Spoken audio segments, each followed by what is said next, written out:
Hello, and welcome to Imperfect in an Uncertain World, resources for living with authenticity and purpose. What does it mean to live without labels, without rules, and without definitions? Is it a place of chaos or something else? Let's talk. How would you like to live in a place of no labels, no rules, and no definitions? I can almost hear you say, "Yikes!" If everything in life had none of these three, we would descend into chaos pretty quickly. While we do need labels and rules and definitions to create boundaries in our life, accessing our intuition is not one of these places.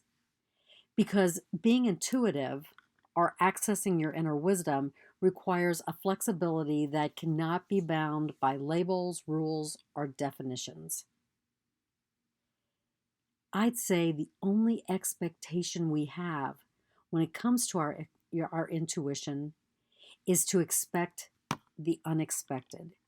Because just when we have figured out how we access intuition, we discover new ways to hear the voices of our intuition.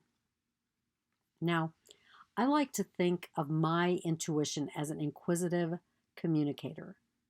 While it tells me some serious stuff, the way it goes about sharing information comes from all angles, through all of my senses, and often in code. So, by code, I mean sometimes it comes in symbols, metaphor. It doesn't come to me straightforward. It doesn't say this is what you need to do or this is what is happening. But what it does do is it invites me to deepen my understanding of the message by asking questions. So at times I feel like intuition is saying, I've got some information, let's do a Q&A. Now, on this jaunt, intuition dangles its message just on the tips of my fingers or perhaps my tongue. It is never so far away that I cannot grasp the message, at least partially.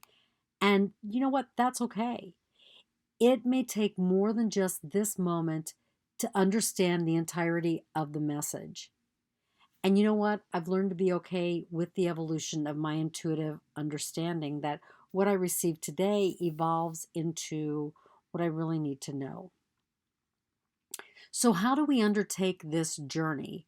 And what tools do we need to excavate the message?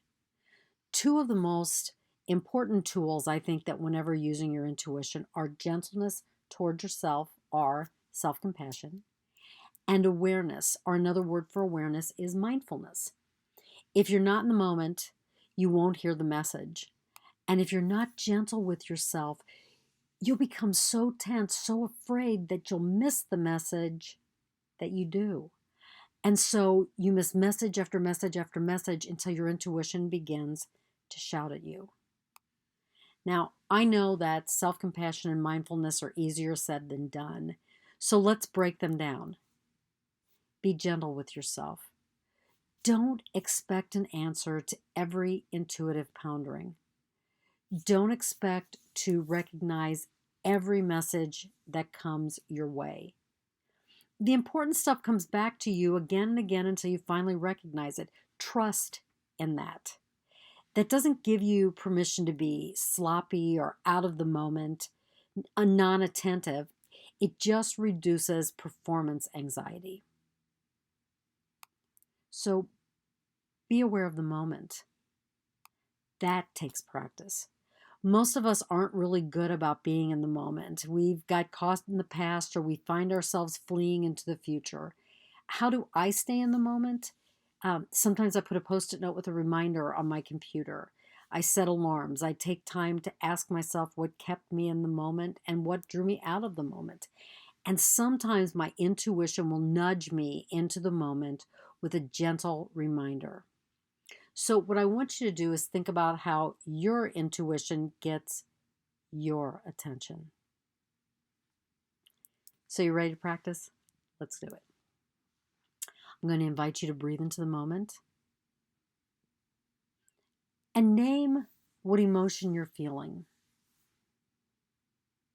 Notice how your anxiety manifests if it's anxiety.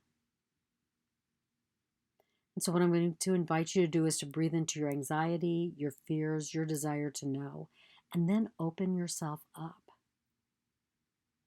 What's the one thing that stands out? Now, it could be an image, a symbol, a taste, a smell.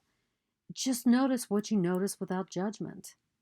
And then open yourself up to what you have received.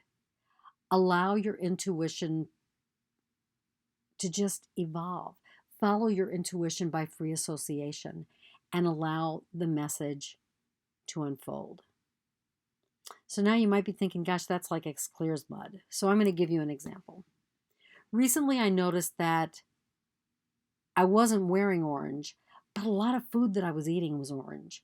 And so I sat down and I thought about that and I thought, what's my intuition telling me? And since I know the energy body and the chakras, the color orange has to do with the second chakra, or the sacral chakra. And that chakra is all about creation, rebirth, fertility.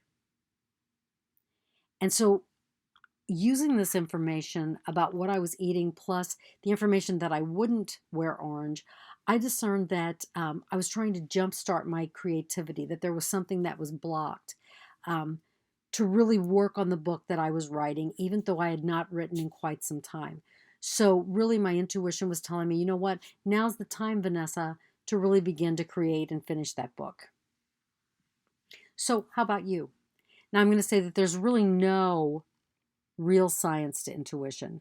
We create our own guidelines, we define what it means to be intuitive, and yes, we choose what we label ourselves.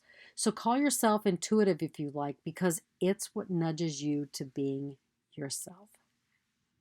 So I want to thank you for listening to me. If you like this video, or watching me, if you like this video, give it a thumbs up.